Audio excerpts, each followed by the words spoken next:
Well, how much money do you think he stole and gave Biden? I mean, he had to steal in the billions, right? Well, first of all, he got Trump impeached the first time. He didn't Right. cooperate. Big bad He's no move. friend of Trump. And finally, Trump said, enough of this guy. You know what? The money stopped. So he's basically saying, I'm going to like come up with a settlement. You're going to lose some land. And maybe the land that he's going to lose has the rare minerals in it that Putin's making a deal for Trump and saying, you could have the rare minerals. I'm going to take the land.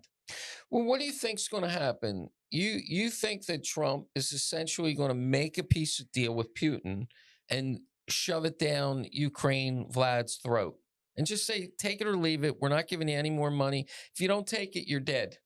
Well, I think what Trump's also doing is he's making sure that the people of Ukraine are going to like sit there and say, wait a second, 3.5 years later, we gave up this land.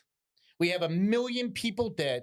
Our cities are destroyed. It's going to take 2 decades to get it back, and we'll never get it back to normal. These churches from, hundreds Yeah. of years old. This was your endpoint? This was how you thought this game ended?